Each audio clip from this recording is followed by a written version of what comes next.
This is part 2 of my video walkthrough for Zelda 2: The Adventure of Link, and we're in the middle of Parappa Palace right now. We just went up the elevator on the far right side, and there's a key right at the end of that first room. Here in the second room, I like to go ahead and use my shield spell. I got more experienced sappers like a bot, nothing too major. At the end of this hallway here, though, we have a mace-throwing enemy, which is the first time I think we encounter this guy. Just wait for the gap in his maces and just jump through and then just stab him. It's worth 50 experience. Get the key. Then that statue there at the end of the hallway has a red potion jar, which fully restores your magic. Again, I'm focusing on attack up here.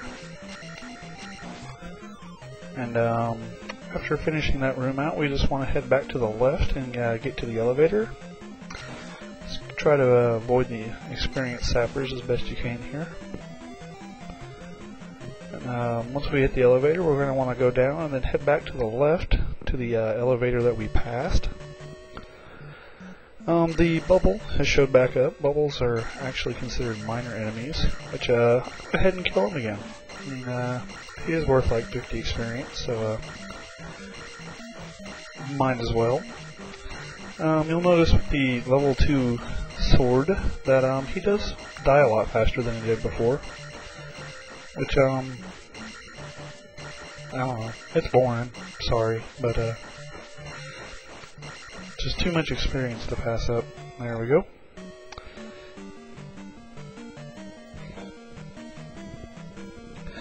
Keep heading west here. Once we get to this elevator, we want to go down, and this is a pretty crappy room. It's actually one of my least favorites. It's got 4 bubble enemies in it, which I do sit here and try and kill all of them. It's 200 experience if you kill all 4 of them, so it's really, really worth it. Not much to really talk about though. If you press forward, where you walk forward when stabbing, if you time it right, you can actually kind of double stab these guys. It takes a little bit of practice. Here's number 2.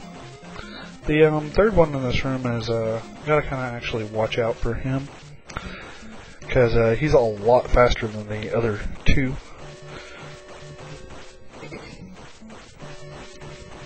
But once you get that first hit on him, yeah, it's all the same from there. Just keep stabbing away at him.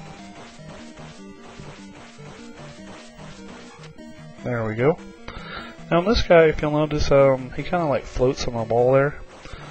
Which, you know, if you catch him when he's coming down and lined up with Link's head, he'll actually fly right into, like, perfect for your sword stabbing. So, that's what I did there.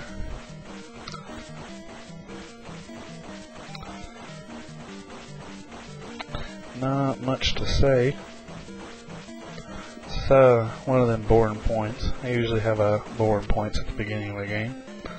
There's 3 down, and here's the 4th one. This one moves a bit slower, so shouldn't be too hard to catch. I did get hit one time by the first one, but oh well, that happens. I kind of think the little sword thing flying out's annoying when trying to kill these guys anyway.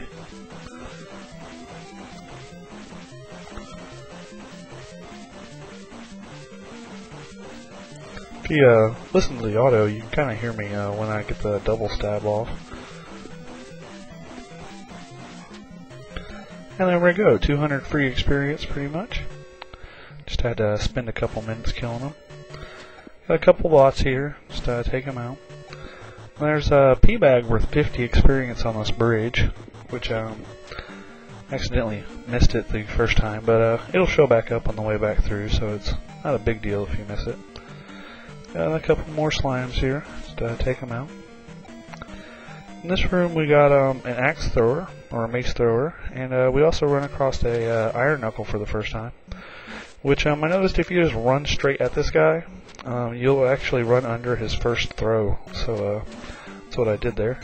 He happened to drop a P-bag for me, which was super cool. Now have attack power level 3, so I can really tear stuff up. trick to the iron knuckles is if you jump and slash as you're coming down, you can usually hit them. If you try to fight them normally, you gotta kind of stab up and stab down real fast to kill them. If you notice here, I'm again working on attack power, heading to attack power level 4.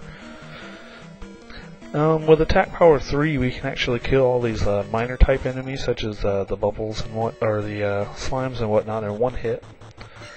Got the bag that time. So, not too hard. Just take some practice. Once you get that jumping stab thing down with the iron knuckles, they become much easier. Here we are back at the bubble room, but with attack power 3, I can take them out a lot faster.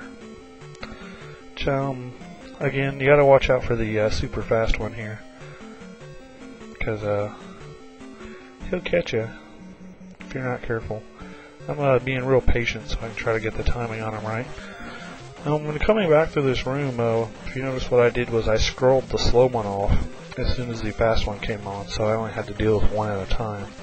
Because if you got both of them floating around, you'll probably end up getting hit, which will throw your stun lock off. Notice they die pretty quick now, really, compared to what they were before. So it's a lot better. I know it's slow, it's dragging on here, but in total I kill like 10 or 11 of these guys, so that's like 550 experience points. I mean, that's a buttload at this point. And here's the third one. Just trying to get lined up good on them. They only move in diagonals, so if you just kind of watch the way you're moving around, it's I didn't find it too terribly hard to figure out where they're going to be, except for the really fast ones, just because they're moving really fast. 3 down, got one more. Just kind of trying to ramble on here, so I'll give you something to kind of do while I'm killing these guys is just listening to me babble on about pointlessness. Still stabbing away. And there's 4 down. Time to head out of this room. And, once we get back to the elevator here, we're going to want to head to the east and head back to the east side elevator. Got a bot, one more bubble. I think this is the last one that I take out here. And when I start getting into the next palaces, my attack power is going to be so much higher that it's like not even slow anymore. But the last semi-slow one, it's also the one that gave me my attack power level 2. 430 out of 1000. It's pretty good for the first level, really. If you pass on to the other side of the elevator, we got a ferry. Go ahead and I like to restore my life up here. And then head down. This is the last hallway, I think. We got an iron knuckle right here at the beginning, which just see the jumping slash technique there. And here we got a couple Staphlos, but since we're below them, they're not too hard. You notice it's only taking like 2 hits to kill them now. And here we got another mace thrower followed by an iron knuckle.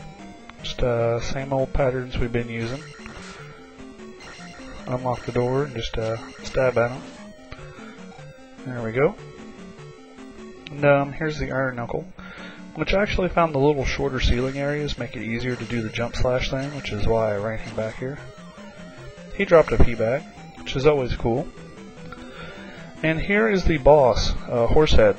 Might as well go ahead and throw your shield spell, just to make sure. Now, what you want to do with this guy is jump up and stab him on the head, kind of like the iron knuckles, only he's taller. Which, if you get the hit off right, it should knock him back far enough that even if he swings at you, it won't hit you. Kind of messed up there. So, kind of tricky, takes some practice, but once you get it down, it shouldn't be too hard. Killing him drops a key, and nets 50 experience. Which, use the key to unlock the door here, and here we have the statue, which I actually jump over